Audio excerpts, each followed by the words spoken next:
네, 안녕하세요.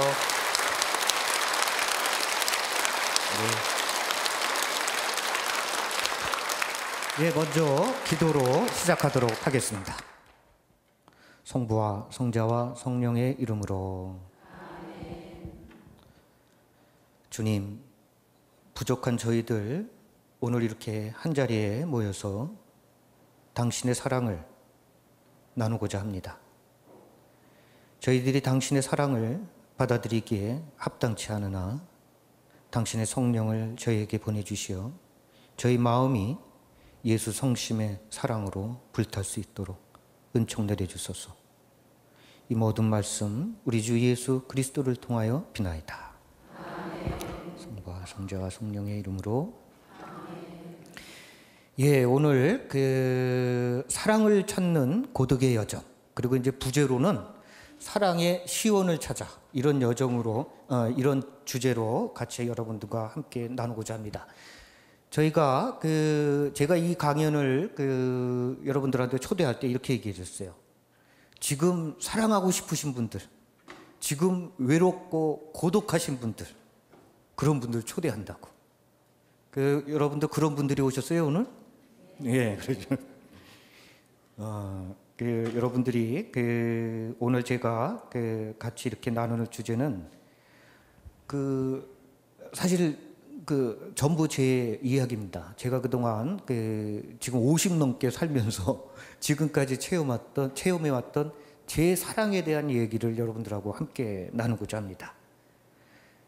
사랑, 고독, 그리고 외로움, 이런 것들은 사실 인간의 가장 본질적인 문제이고, 또 우리가 그 문제인데 그 답을 어떻게 찾을 수 있을까? 우리는 늘 고독하고 늘 사랑하고 싶고, 이런 우리의 고독과 외로움의 뿌리, 그것은 무엇이고, 또 늘 사랑하고 싶은 그 사랑을 향한 끊임없는 나의 갈망은 도대체 무엇인가? 이런 것들을 함께 나누고자 합니다.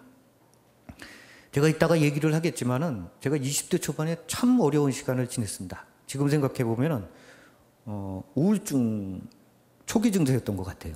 예. 그래서 그 여정에서 제가 그 사랑을 찾는 저의 그 고독의 여정을 통해서 어떻게 제가 근원적인 사랑, 그 예수 성심을 찾게 되었는지 여러분들과 함께 여러분들과 나누고자 합니다. 그래서 제가 오늘 그 예수 성심 상분을 딱 중앙에 이렇게 모셨습니다. 그래서 오늘 그 주제가 바로 우리 예수 성심에 대한 이야기들을 함께 나누고자 하겠습니다. 그래서 오늘 이런 시간으로 하려고 그래요. 사랑의 인간, 고독의 인간, 그리고 사랑과 고독의 시원 예수 성심, 그리고 사랑의 현현, 그리고 마지막으로는 우리가 정말 어떻게 참된 회심의 삶을 살아갈 수 있을까? 어떻게 예수 성심의 사랑을 우리가 체험할 수 있을까? 이런 것들을 함께 여러분하고 나누고자 합니다. 그래서 일단 그 사랑의 인간에서 이제 짧게 제가 사랑의 보편성, 인간의 본질은 사랑, 산다는 것은 사랑한다는 것이다. 하여튼 이런 주제로 여러분들과 함께 나누겠습니다. 사랑은 말이죠.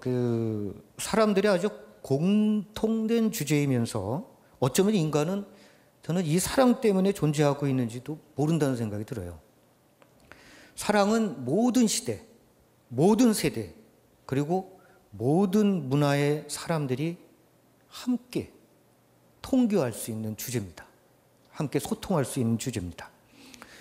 미션이라는 영화 보셨어요? 예, 거기 보면은 남미, 저희 예수의 선배 신부님들 이야기입니다.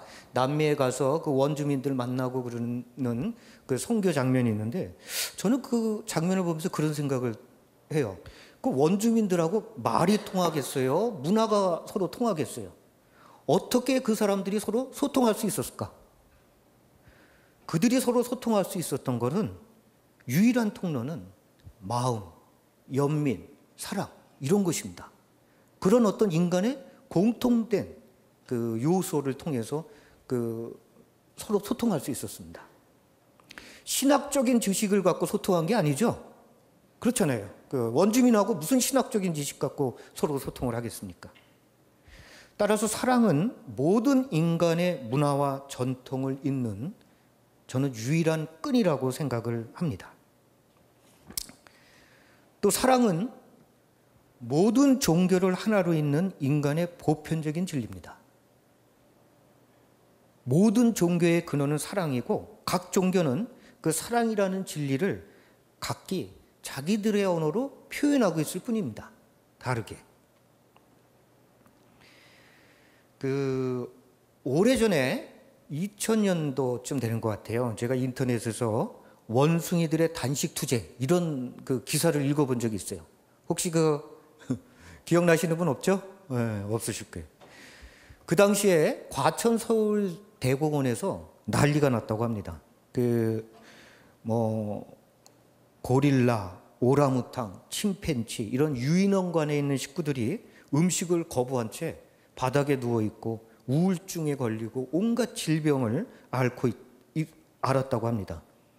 근데 아무리 동물원 측에서 손을 써도 효과가 없자 동물원 측에서는 최근에 정년퇴직한 직원을 급하게 불렀대요. 그래서 고돌이 이름이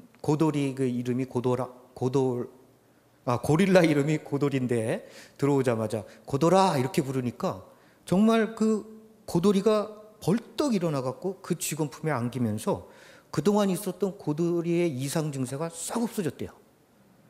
그리고 내내 잔병에 시달려 기력을 잃었던 오라무탕도 원숭이도 전부 활력을 되찾았다는 거예요. 오라무탕 같은 경우는 체중 미달로 태어났대요. 그래서 이 직원이 배에다가 올려가지고 자기의 체온을 이렇게 전달해가지고 그래갖고 극적으로 살렸대요. 그러니 얼마나 끈끈하겠어요. 이게 인큐베이터 원리죠. 예, 체온 이렇게 유지하게 하는 것들이. 그래서 동물원 측에서는 원숭이들의 단식 투쟁과 잔병이 그 직원을 잃은 슬픔이었다라는 걸 깨닫고 전례를 깨고 정년퇴직 4개월 만에 복직시켰다고 합니다. 그러니까 동물에게도 이렇게 사랑이라는 것이 굉장히 중요합니다. 저는 이런 이야기를 접해보면서 사랑은 인간 사회뿐만이 아니라 동물 그리고 더 나아가서 자연의 근본 원리라고 생각합니다. 우주의 기본 법칙입니다. 사랑은 자연을 하나로 잇는 그리고 모든 것이 함께할 수 있는 언어입니다. 그래서 우리는 사랑을 통해 인간과 동물, 심지어는 식물과도 우리는 통교할 수 있습니다. 자연 그 자체는 사랑입니다. 당연하지. 사랑이신 분이 세상을 창조하셨으니까 자연 그 자체는 사랑입니다. 그래서 자연과 하나 된다는 것은 바로 사랑과 하나 된다는 것을 의미합니다. 프란치스코 성인 아시잖아요. 자연을 정말 사랑하셨잖아요. 그래서 왜 아시죠? 동물들도 와가지고 프란치스코 성인에게 와서 같이 옆에 와서 앉고 같이 서로 사랑을 정말 나눴다는 그런 이야기를 듣는데 이런 이야기는 우리나라에서도 찾을 수가 있습니다. 제가 불교 공부를 하다가 조선 후기 경어 스님의 제자였던 수월 스님이라는 분이 저기 북쪽 지방에 사셨었어요. 근데 이 스님이 정말 믿거나 말거나 밭에서 이렇게 밭을 갈고 있으면은 호랑이가 와가지고 그 스님 얼에다가 막 얼굴을 갖다 비벼대고 그랬대요. 근데 이 고양이과에서 얼굴을 비벼대는 것은 복종을 의미한대요. 우리 집 앞에도 보면은 이 고양이들이 많은데 이 또 마음 약한 우리 수사님들이 젊은 수사님들이 또 안 됐다고 해서 매일 밥 갖다 주는 수사님이 있어.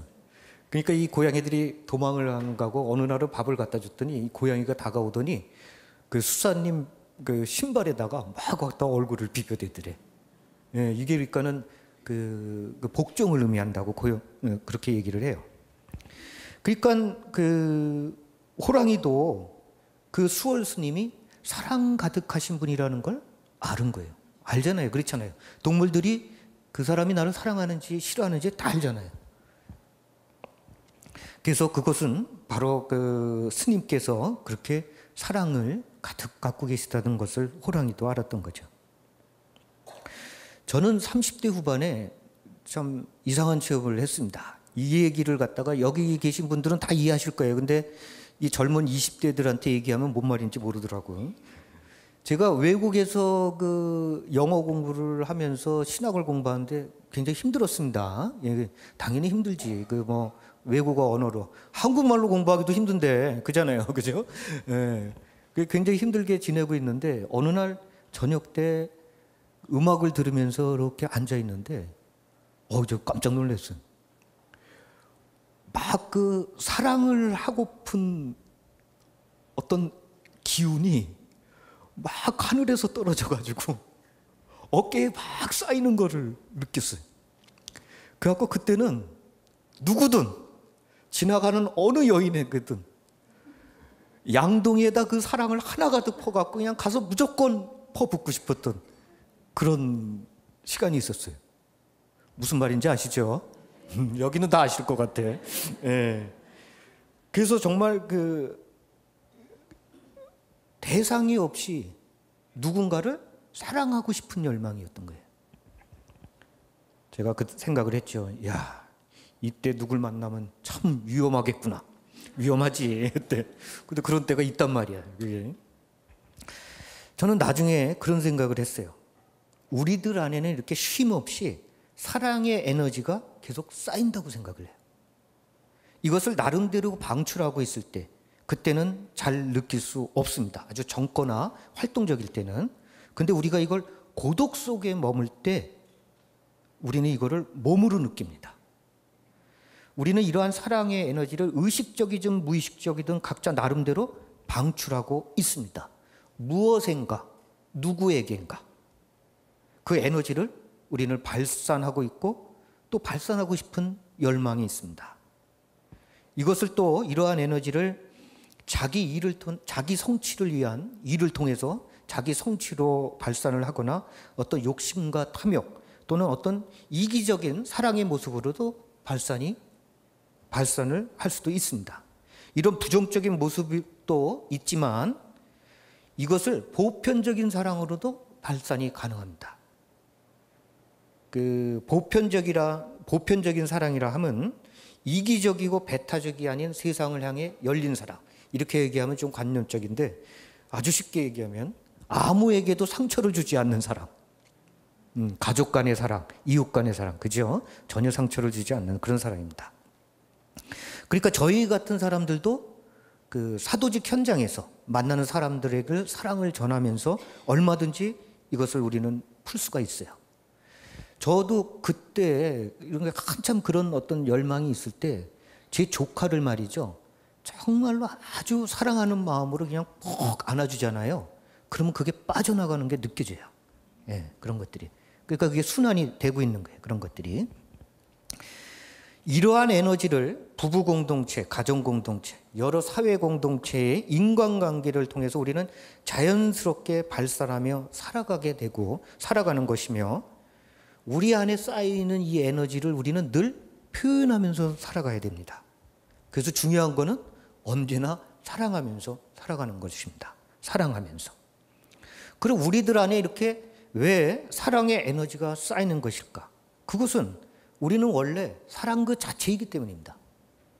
바로 하느님으로부터 오는 것입니다. 사랑이신 분이 나를 내시고 계속해서 끊임없이 당신의 사랑을 우리한테 내려주시기 때문이에요. 그래서 우리는 늘 사랑하고픈 존재입니다.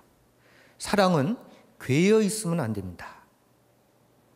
늘 흐르게 순환을 시켜야 됩니다. 그래서 우리는 사랑 없이는 사랑하지 않고는 단 한순간도 살아갈 수가 없습니다. 그래서 인간은 늘 외롭고 고독하고 사랑하고 싶습니다. 이것이 우리 사랑의 실체라고 생각합니다. 따라서 우리 안에 그 쌓이는 그 사랑의 에너지를 우리는 늘 표현하면서 순환을 시켜야 됩니다. 근데 이 사랑을 순환시키지 못하고 우리 안에 갇혀 있게 된다면 온갖 부정적인 것, 증오, 분노, 아집으로 내 안에 쌓이게 되는 거죠. 교회에서는 정통적으로 말이죠. 우리 왜 그 수도자들이나 신부님들 정결 서원을 하죠. 그래서 그 정결 서원을 하는데 이런 얘기가 있어요. 공동체 생활을 잘하는 사람이 정결을 잘 지킨다. 처음엔 저는 뭘 그렇게 또 갖다 붙이나 그거를 또 그런 생각을 했어요. 근데 지금 생각해 보니까 그게 맞는 말인 거예요.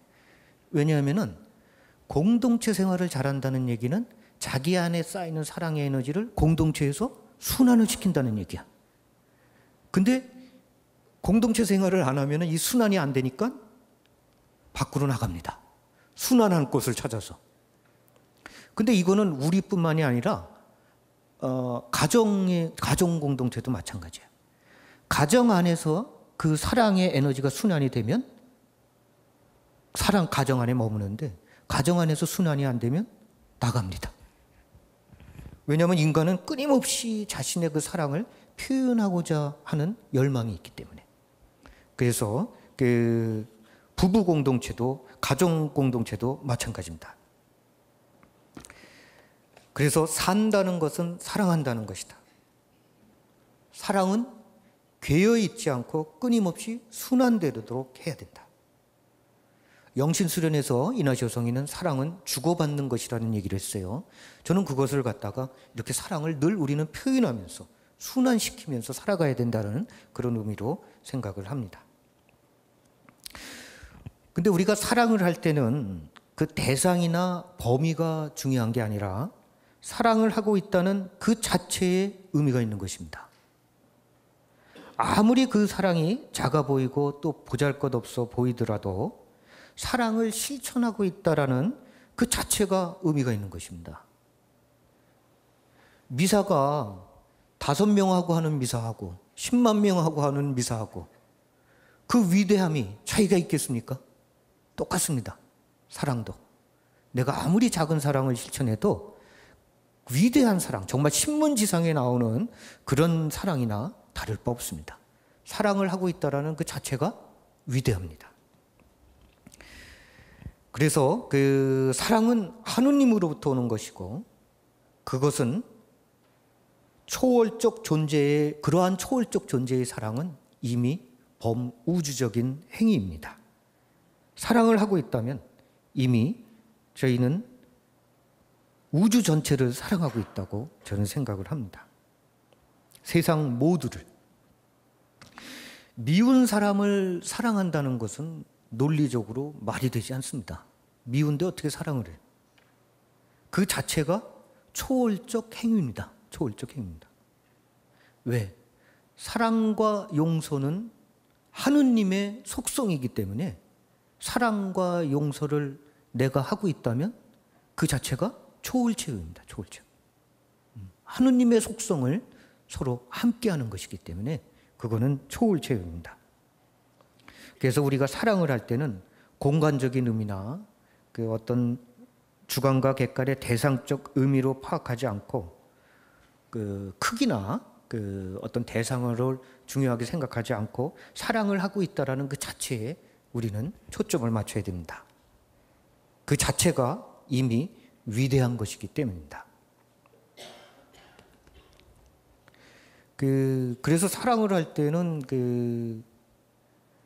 누구를 사랑한다는 게 중요한 것이 아니라 사랑을 하고 있다라는 것이 중요하기 때문에 우리는 사랑을 할 때는 목적어를 잃어버려야 됩니다.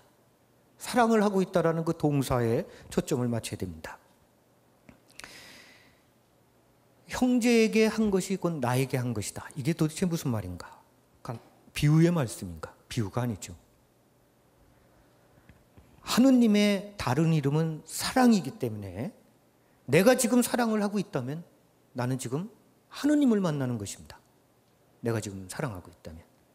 그렇기 때문에 마태오복음 25장 40절에 나와 있는 형제에게 한 것이 곧 나에게 한 것이다. 이것은 정확한 비유의 말씀이 아니라 있는 그대로 사실입니다. 비유가 아닙니다. 이미 사랑을 하고 있다면 우리는 하느님을 만나고 있는 것입니다. 우리 존재 자체가 사랑이기 때문에 우리 인간은 단 한순간도 사랑 없이는 존재할 수 없습니다.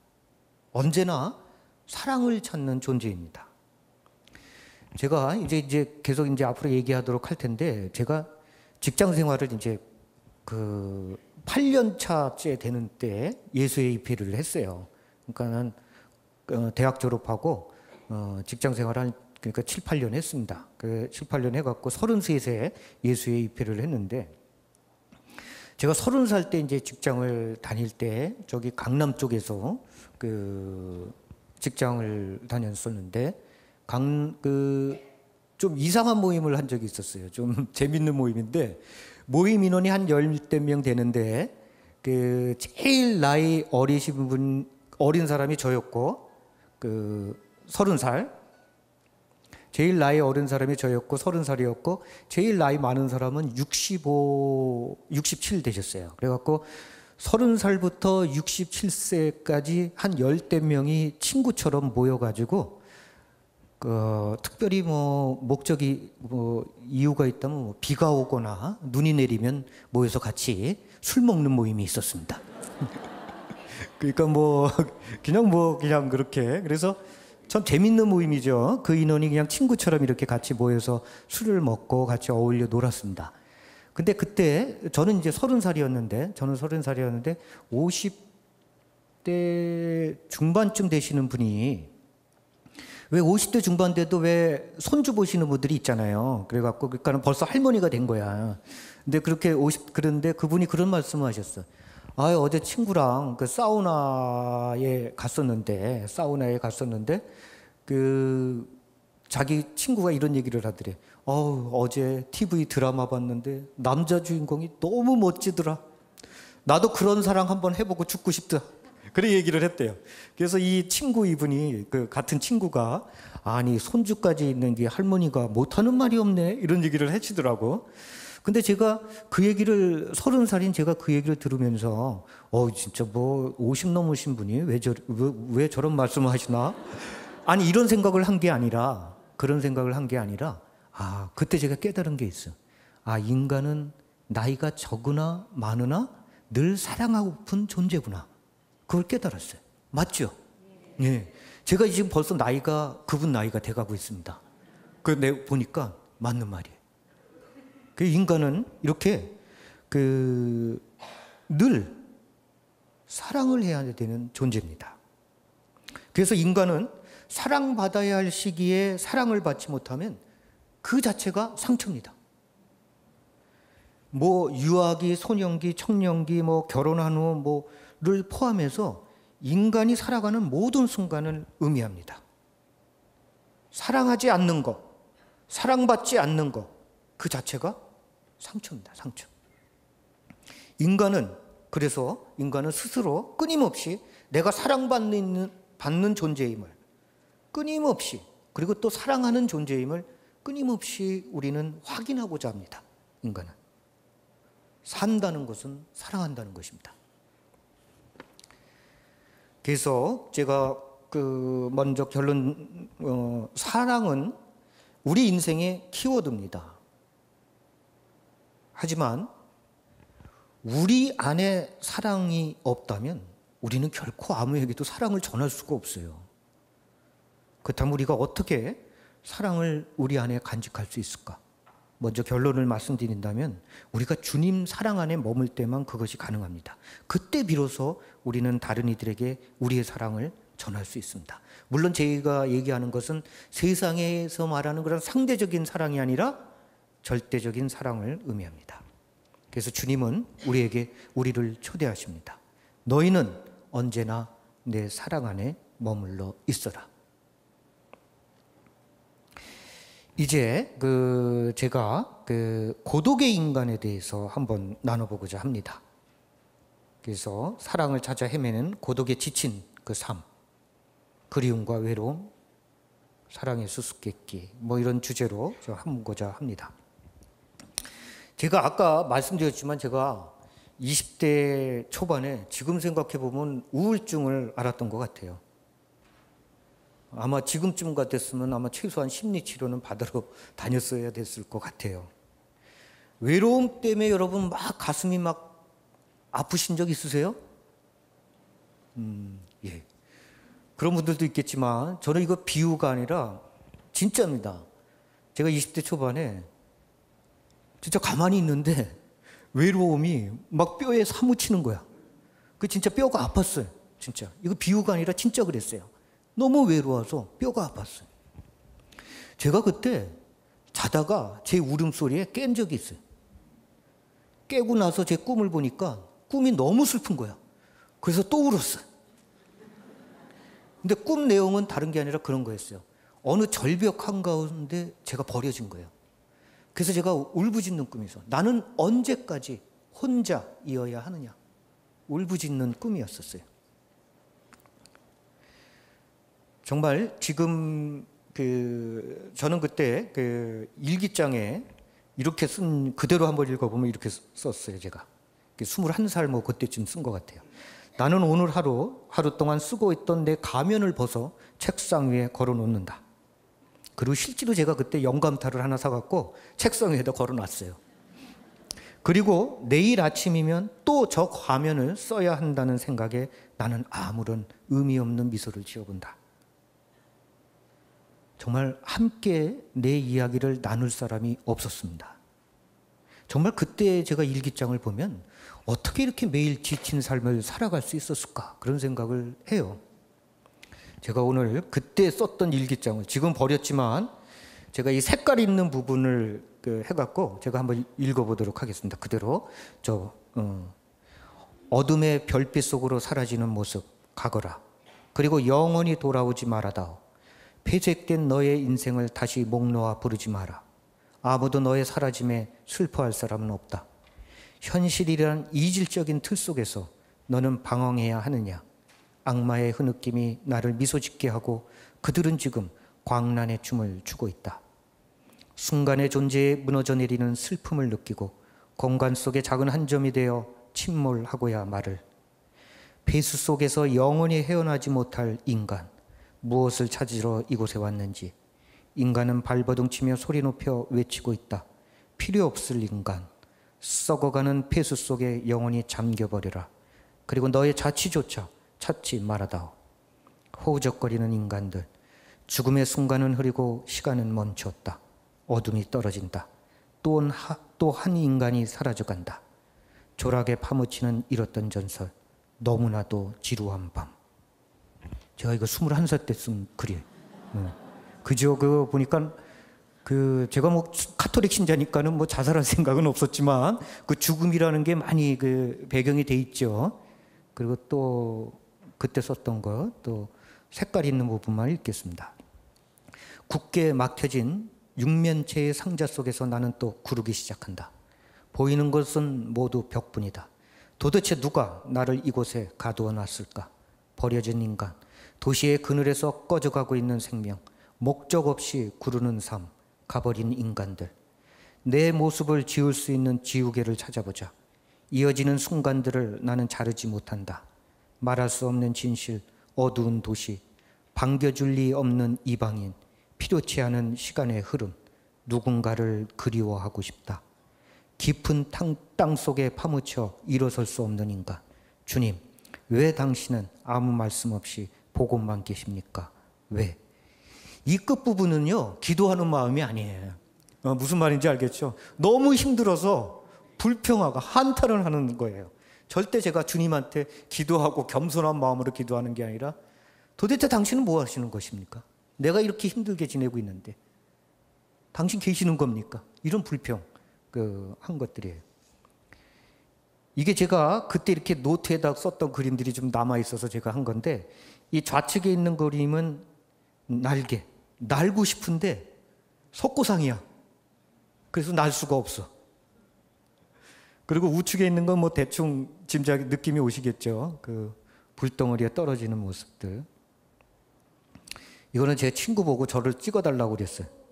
쓰레기 더미를 걷는 도시의 이방인. 그래갖고 옆에 쓰레기가 쫙 있잖아요. 그래서 저보고 찍으라고 그랬어요. 제가 제 삶이 이렇다고 생각을 했고. 우측에 이거는 그냥 대충 제가 그린 건데 얘가 지금 딱 21살 때 그린 건 그림인데 거기 써 있는 단어들도 그런 것밖에 없어요. 생활, 의미, 인간, 삶, 사회, 인생 뭐 이런 것들. 그게 제 그냥 21살 때 이런 것들이 제 주제였었어요. 저는 이런 시간들을 그때 보내면서 저는 이렇게 생각했어요. 사람들한테 21살 때인데도 이런 얘기를 사람 친구들하고 선배들한테도 얘기를 했습니다. 사실 그때 당시에도 저 21~22살 때도 30살만 된 나이 든 형한테도 인생에 대해서 논할 때는 제가 그 형한테 말이 꿀리지가 않았어. 왜냐하면 그 형은 한 번도 이런 생각을 해본 적이 없었으니까. 제가 형들한테도 이런 얘기를 했고 제 친구들한테도 이때 이런 얘기를 했습니다. 고뇌하지 않은 사람은 인생에 대해서 논하지 말아라. 아픔과 상처가 없는 사람은 인생에 대해서 논하지 말아라. 자격 없다. 저는 아주 단언했습니다. 니네들 인생에 대해서 논할 자격 없어. 얘기하지 마. 제가 그때 자신 있게 한 얘기였습니다. 근데 제가 군대 생활하고 사회 생활하고 그러면서 제가 이제 점차 변화되기 시작했고 예수회를 입회하고 나서 한 3~4년쯤 지난 어느 날 아침에 문득 제가 아침에 딱 일어나는 순간에 저도 모르게 제 입에서 탁 튀어나온 말이 하나가 있었어요. 그게 뭐냐면 딱 일어났는데 나 이제 혼자가 아니네. 이게 그러니까 그 터널에서 정말 온전히 빠져나오는 순간이었어요. 꼭 15년 걸렸습니다. 15년. 그때 저는 제가 참으로 쉴 곳이 어딘가 이것을 찾아다녔습니다. 근데 그때는 21살이니까 그거를 여자친구라고 생각을 했어요. 그러니까 이성을 만나면 내가 마음의 평화가 있겠거니 했는데 평화를 안 주더라고. 만났더니 더 복잡해지더라고. 그래가지고 저는 허전함을 채우려고 나의 평화를 찾아서 이성 친구를 찾았습니다. 그때 당시 20대 초반에 이제 제가 어느 한 시기 때는 이렇게 동시에 이렇게 두 사람을 이렇게 작업을 하던 시절이 있었어요. 근데 제가 참 지금은 이렇지만 참 그때 참 귀엽다는 소리 많이 들었어요, 제가. 네. 그래서 하루는 이 여자 만나가지고 너무 사랑스러워갖고 뭐 이렇게 막 고백을 하고 막 이랬다가 그 다음날 만났는데 그 다음날 또 다른 여자를 만났는데 어제 여자는 정말 거짓말 아니라 싹 잊어버리고 오늘 여자가 너무 또 사랑스러워서 또 고백을 했는데 내가 참 사이코가 아닌가 이런 생각을 했는데 여기 아주 중요한 게 오늘 얘기할 내용이 있습니다. 이거죠. 저는 누구를 사랑한 것이 아니라 사랑을 하고 싶었던 거예요. 그저 대상 없이 누구를 사랑하고 싶었던 거예요. 제가 사실 또 아주 감수성이 예민해갖고 어려서 또 기타 치면서 또 만든 노래가 또 한 10수곡이 있어요. 그래갖고 보면 대부분 이성 친구를 그리워하면서 만든 노래인데 지금도 이렇게 악보를 보면서 누구를 그리워하면서 만든 노래인지는 알겠는데 누구를 그리워했는지는 기억이 안 나. 이것도 아주 중요한 얘기예요. 내가 그때 당시에 누구를 그리워하면서 노래를 만들었지만 누구를 그리워한 게 아니라 내 그리움을 노래한 거예요. 사실 이런 얘기입니다. 제가 사실 입회 전에 저는 사실 26살 때까지는 사제될 생각이 전혀 없었어요. 제가 7대째 카톨릭 집안에 살았음에도 불구하고 사제될 생각이 전혀 없었습니다. 그래서 26살 때까지는 빨리 가정을 이루자. 저는 그게 목표였었어요. 집안에 신부님들도 수녀님들도 많이 계신데 왜 그런 생각을 했는지 모르겠어요. 왜 결혼을 안 하나? 사랑하는 사람하고 같이 살지 왜 저기 가나? 난 좀 이상한 사람들만 간다고 생각했어. 특히 수녀님들은 다 첫사랑에 실패한 사람들이 수녀원에 가는 거라고 그때는 저는 그렇게 생각했어요. 수녀님들은 또 그러시지는 않으셨겠죠. 그랬는데 그때는 사실 그렇게 생각했어요. 그렇기 때문에 제가 33살 때까지 여자친구를 한 번도 사귀어보지 못하고 수도원에 왔다. 그러면 그게 더 문제 아니겠어요? 그리고 그런 사람은 들어오면 안 됩니다. 그런 사람은. 그러니까 저는 당연히 이게 여자친구들을 사귀었었고 그렇게 했었는데, 입회 전에 이제 어떤 친구랑 같이 이렇게 카페에 이렇게 나란히 앉아 있었었는데, 바로 전해였었어요. 근데, 이상하더라고요. 사랑하는 사람하고 같이 이렇게 나란히 있는데, 갑자기 혼자 있는 것 같은 느낌이 들었어요. 이게 뭔가. 그래갖고, 이게 아닌가 보다. 그래서 제가 직장 생활을 제가 접고 33살에 예수회에 입회하게 된 그때 그 사건이 가장 큰 동기 중에 하나입니다. 이거 아닌가 보다. 그것이. 사실 우리 이렇게 입회를 하는 사람들, 수도원에 온 사람들은 형태는 다양하지만 본질적으로는 이런 허전함 때문에 오시는 분들이 저는 온다고 생각을 해요. 이런 허전함 때문에. 제가 알고 있는 동료 신부님도 독일에서 그림을 그리면서 그림을 그리고 있었었는데 유학을 갔었거든요. 근데 그림을 딱 그리고 있는데 갑자기 자기 안에 공허감이 꽉 몰려오더래. 이상하다. 내가 세상에서 가장 내가 하고 싶은 일을 하고 있는데 내 안에 밀려드는 이 허전함은 무엇인가. 그래서 그거를 찾다가 수도원에 입회했대요. 그래서 저는 본질적으로는 사실 형태는 다양하지만 이런 것이라고 생각을 합니다. 20대 중반에 제가 또 한번 이상한 체험을 또 한번 한 적이 있습니다. 소나기 내리는 어느 여름날, 저는 변함없이 창가에 앉아 퍼붓는 빗줄기를 바라보면서 기타를 치고 있었습니다. 근데 깜짝 제가 놀란 게 어느 순간 마음 한구석에 내가 한 번도 만난 적도 없고 얼굴도 모르는 어느 한 여인을 그리워하고 있는 나 자신을 보면서 나 자신을 발견하고 제가 깜짝 놀랐습니다. 어떻게 전혀 알지도 못하는 사람을 내가 그리워하고 보고 싶어 하는가? 어떻게 이런 일이 있을 수 있는가?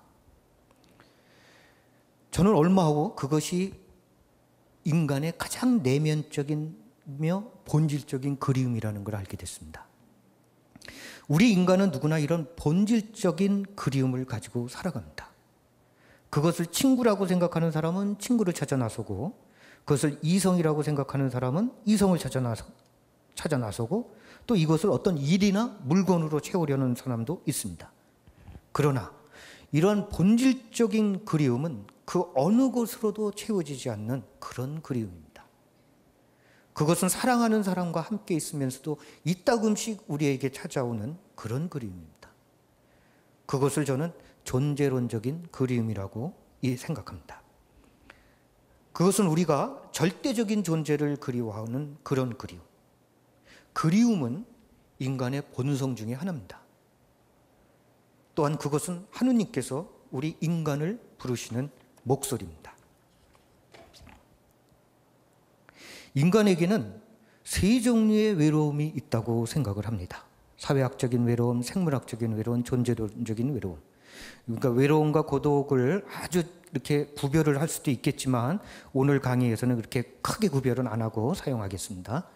사회학적인 외로움은 여러분도 아시겠죠? 우리는 본래 공동체적인 삶을 살아가야 되는데 그렇지 못할 경우에 우리는 외로움을 느낍니다. 가족 공동체, 사회 공동체. 인간은 적이 없을 때 외롭습니다. 친구가 없을 때 외롭고, 실직했을 때 외롭고, 대학에 떨어졌을 때도 외롭습니다. 어떻게 하느냐? 제가 다 해봐서 합니다. 또 아무리 사람이 많아도 아무에게도 내가 이해받지 못하고 아무도 내 말을 들어주지 않으면 우리는 외롭습니다. 혼자 있어서 외로운 것이 아니라 소통이 없을 때 우리는 외롭습니다. 그러기에 왜 경제적인 돈이 없어도 외로울 수가 있어요. 돈이 없는 게 외로운 게 아니라 돈이 없어서 겪게 되는 아픔을, 고통을 아무도 이해해 주지 않으니까. 그래서 돈이 없어서도 외로울 수도 있습니다. 생물학적인 외로움은 우리는 육체를 지니고 살아가는 존재이기 때문에 육체적 욕망뿐만 아니라 육체로 인해 올 수 있는 여러 가지 형태의 고독을 의미합니다. 이성을 향한 외로움입니다. 아니, 저는 결혼은 말이죠. 저 사회학적인 외로움과 생물학적인 외로움을 채우기 위해서 결혼을 한다고 저는 생각을 해요.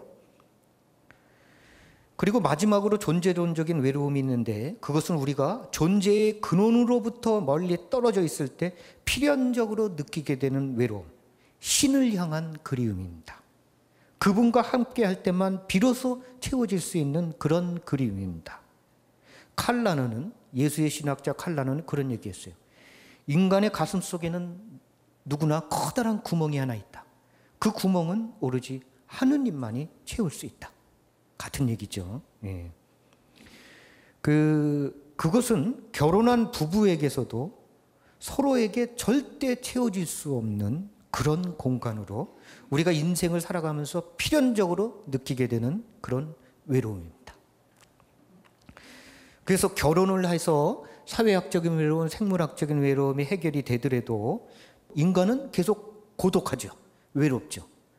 근데 참 재밌는 것은 존재론적인 외로움이 하느님의 사랑으로 가득하면은 이 위에 두 가지가 문제가 되지가 않아요. 그래서 우리 같은 사람들이 살아갈 수가 있는 거예요. 예, 우리 같은 사람들이. 그 얘기는 또 뒤에 하도록 하겠습니다. 그래서 기본적으로 하느님의 열망이 가득한 사람은 존재론적인 외로움이 큰 사람들입니다. 세상 아무 거로도 채워질 수 없는 그런 그리움. 인간은 그 그리움 때문에 신을 찾습니다. 고독은 하느님께서 우리를 부르시는 목소리입니다. 외로움은. 근데 사람들은 대부분 이 존재론적인 외로움을 알지 못해요. 그래서 자신이 외로운데 왜 외로운지를 몰라. 그래서 사람들은 알지도 못하는 그 외로움을 채우기 위해서 사회학적인 외로움, 생물학적인 외로움으로 달래보긴 하지만, 그렇지만 그래서 또 때로는 방황을 해갖고 감각적이고 쾌락적인 것으로 채우려 하지만 그 무엇을 해도 채워지지 않고 공허감만 남습니다. 특히 이게 이제 40, 50대 때 이런 일이 많이 일어납니다. 제가 중년의 외로움은 짧게만 얘기하고 끝을 내도록 정리를 하도록 하겠습니다. 일단 중년 때는 기본적으로 인생의 참 의미와 참 자아를 찾는 시간입니다. 그래서 인생이 무엇인가? 나는 누구인가? 존재의 의미와 삶의 가치, 이것을 찾는데 결국 이것은 존재의 근원으로 재조명할 때 비로소 우리는 참된 의미와 가치를 찾을 수 있습니다. 왜냐하면 우리는 피조물이기 때문에 나를 있게 한 분의 그 시각으로 보지 않으면 결코 채울 수가 없습니다. 그동안 자신이 추구하고 했지만 채우지 못한 그 공허감, 그 공허감이 오히려 우리를 존재의 근원으로 부르는 목소리인지도 모릅니다. 그래서 우리는 중년 때 이런 부르심에 반드시 응답해야 됩니다. 제가 40을 넘기면서 갑자기 가족 간의 친밀감이 그리워지기 시작을 했어요. 제가 사실 33살에 입회해갖고 42살에 서품을 받았거든요. 근데 30살, 30대 때 제가 이제 제가 이성에 대한 거는 당연히, 이성에 대한 그리움은 당연히 있을 수가 있는데 결혼에 대한 거는 나는 그건 적성이 안 맞는다고 사실 30대까지 생각했어. 왜냐하면 동생 결혼하는 거 보니까 복잡하더라고. 그래가지고 안 맞는다고 생각을 했는데, 그래서 이제 30대 후반 때 어떤 우리 예수의 노 신부님하고 같이 나누면서 이런 얘기를 했어요. 이성에 대한 거는 감정이 있을 수 있는데 결혼까지는 아닌 것 같아. 이랬더니 그냥 껄껄 웃으시더라고. 근데 40살이 넘어가지고 갑자기 장가가고 싶은 생각이 든 거야. 장가가고 싶은 생각. 그러니까 저희 수도회 같은 경우는 공동체 생활을 해요. 그래갖고 각 공동체마다 살림을 하는 신부가 있어요. 그래서 제가 이제 그때 이제 살림을 하고 있던 신부인데, 그래서 같이 이제 뭐 살림할 때는 뭐 이마트 장 보러 다니고 뭐 그 하수구도 뚫고 그래요.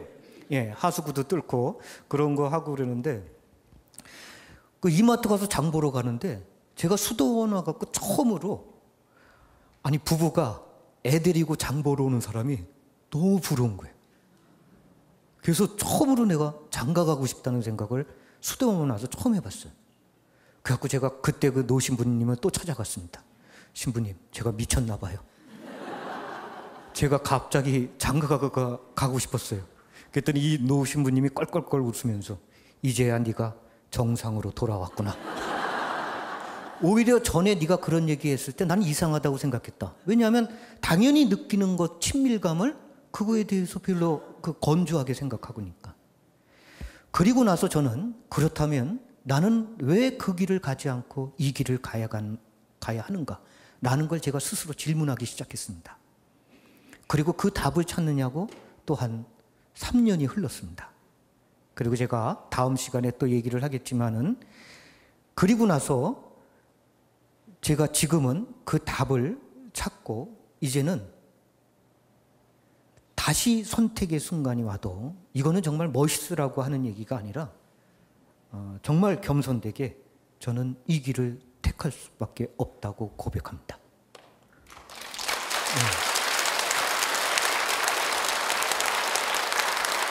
그래서 제가 지금 말씀드리고 싶은 거는 바로 이 시기는 이렇듯 자신이 걸어가는 시기에 대해서 스스로 질문을 던지고 스스로 답을 찾는 시기입니다. 그래서 우리는 이 중년 때 반드시 내 삶에 대해서 그 답을 찾아야 됩니다. 그래서 그리고 제가 어떻게 그러면 제가 이 인생의 답을 찾게 되었는지 그거는 다음 시간에 여러분들과 함께 하도록 하겠습니다. 그러면 영광송으로 마치도록 하겠습니다. 영광이 성부와 성자와 성령께